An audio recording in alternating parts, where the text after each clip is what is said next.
Bonjour communauté et bienvenue à la fac!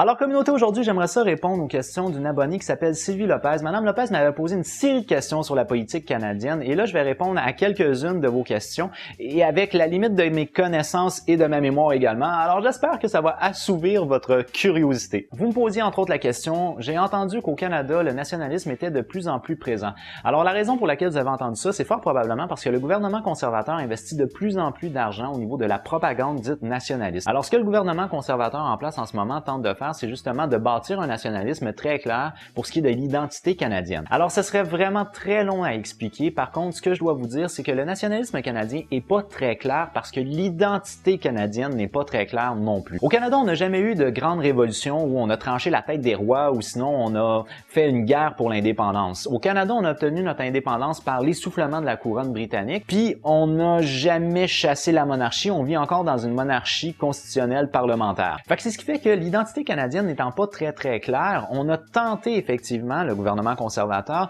de bâtir une identité canadienne. Et pour ce faire, on avait choisi comme événement marquant, comme étant le premier événement de l'identité canadienne, la guerre de 1812. Alors la guerre de 1812, c'est une guerre qui a été menée par la couronne britannique contre les Américains et on a réussi à brûler la Maison-Blanche.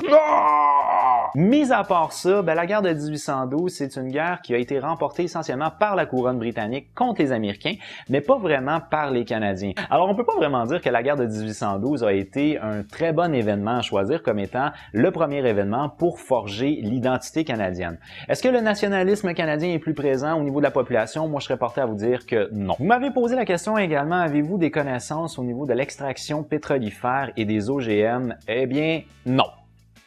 La prochaine question est un petit peu plus longue, donc permettez-moi de la lire. Alors, au Québec, les gens sont-ils plus tournés vers une consommation sauvage ou prennent-ils conscience des enjeux sur l'avenir de notre planète? Au Québec, on a quand même une conscience environnementale qui est importante. Entre autres, on a des lois qui tentent d'obliger la population à faire du recyclage, que ce soit de l'huile à moteur, que ce soit des éléments électroniques, que ce soit le recyclage du plastique et du verre, bon, etc., etc. Les municipalités investissent beaucoup d'argent dans le recyclage également. Je vous dirais que pour Greenpeace, on n'est probablement pas l'élève modèle au niveau environnemental et conscience environnementale. On peut penser entre autres au raffinage du pétrole des sables bitumineux de l'Alberta qui est très problématique. On peut également penser à l'hydroélectricité qui, oui, est renouvelable, mais en échange de quoi il a fallu inonder des zones complètes de végétation pour ça. Alors moi, je vous dirais qu'au niveau québécois, oui, on est quand même très conscientisé. On n'est pas un élève modèle, mais on est très loin d'être le pire élève au niveau international. Vous m'avez posé la question concernant la langue française. Donc, est-ce que la langue française est encore un répertoire important ou est-ce que l'anglicisme a pris énormément de place? Mis à part à Montréal, je vous dirais que dans l'ensemble du Québec, le fait français est encore très présent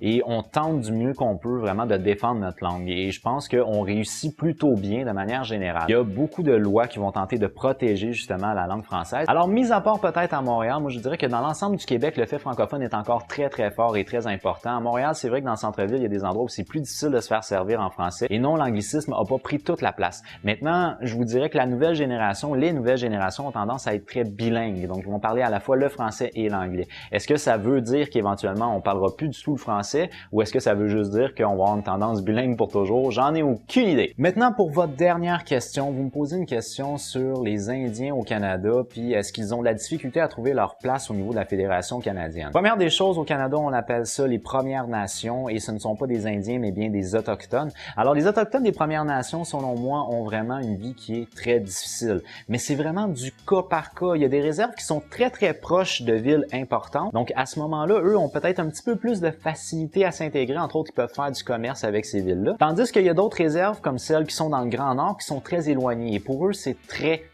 difficile. Alors moi, ce que je vous dirais, c'est que l'assimilation obligatoire des Autochtones a été quand même relativement bien réussie et selon moi, elle se continue dans une moindre mesure encore aujourd'hui. Alors si on parle comme par exemple des réserves qui sont très éloignées, entre autres dans le Grand Nord québécois, on parle d'un taux de suicide qui est très élevé, on parle d'une dépendance à l'alcool qui est très élevée, dépendance à la drogue, on parle aussi d'une immense difficulté à s'adapter au système d'éducation quand on veut faire des études supérieures qui se fait dans le sud et non région dans le nord du Québec. Souvent et non tout le temps, lorsque des élèves du Grand Nord viennent étudier dans le sud, ils ont beaucoup de difficultés à réussir et ça les amène vers des échecs, souvent vers des dépressions. On leur donne des shows de télé qui viennent du sud avec des images de gens du sud et des modes de vie de gens du sud, mais en échange de quoi, eux vivent dans des caravanes avec peu de divertissement parce qu'il n'y a pas vraiment d'entreprise qui va s'établir là-bas. Alors moi, ce que je vous dis aujourd'hui, c'est vraiment une position qui est uniquement personnelle. Il y a des gens qui pensent qu'ils s'en sortent très bien, il y en a d'autres qui vont dire que c'est très difficile. Moi, ce que je vous dirais, c'est qu'au niveau éducationnel, au niveau de la santé, c'est très difficile pour eux. Alors, il y a énormément de travail encore à faire pour eux au Canada. Et bien sur ce, Madame Lopez, j'espère avoir répondu à l'ensemble de vos questions, ou du moins à celles que je pouvais répondre. Si vous avez des questions communauté, il ne faut pas vous gêner, ça me fait toujours plaisir de pouvoir discuter un petit peu avec vous. Alors sur ce, communauté, moi je vous dis, nous avons rendez-vous à tous les jeudis si vous êtes du Québec, à tous les vendredis si vous êtes de France. D'ici là, j'ai déjà hâte de vous voir. As always, with love. Bye bye!